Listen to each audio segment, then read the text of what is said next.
Hazrat ibn Abbas radiyallahu anhu said that Hazrat Umar radiyallahu anhu would say something of the same nature. Then he narrated the Hadith. I, along with Hazrat Umar radiyallahu anhu, was coming back from Makkah Mukarramah. When we were at Baida, there was a rider under the shade of a tree. He said, "Go and see who that rider is." I saw he was Hazrat Sohaib. When I notified him, he said, "Summon him to me." I returned to Hazrat Sohaib and asked him to come over. He met the chief of the believers. When Hazrat Umar radiyallahu anhu was wounded, Hazrat Sohaib came weeping and said, "Alas, brother, alas, companion."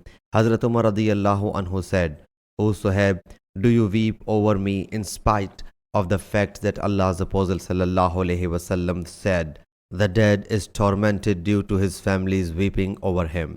Sahih Bukhari, Hadith number 1287.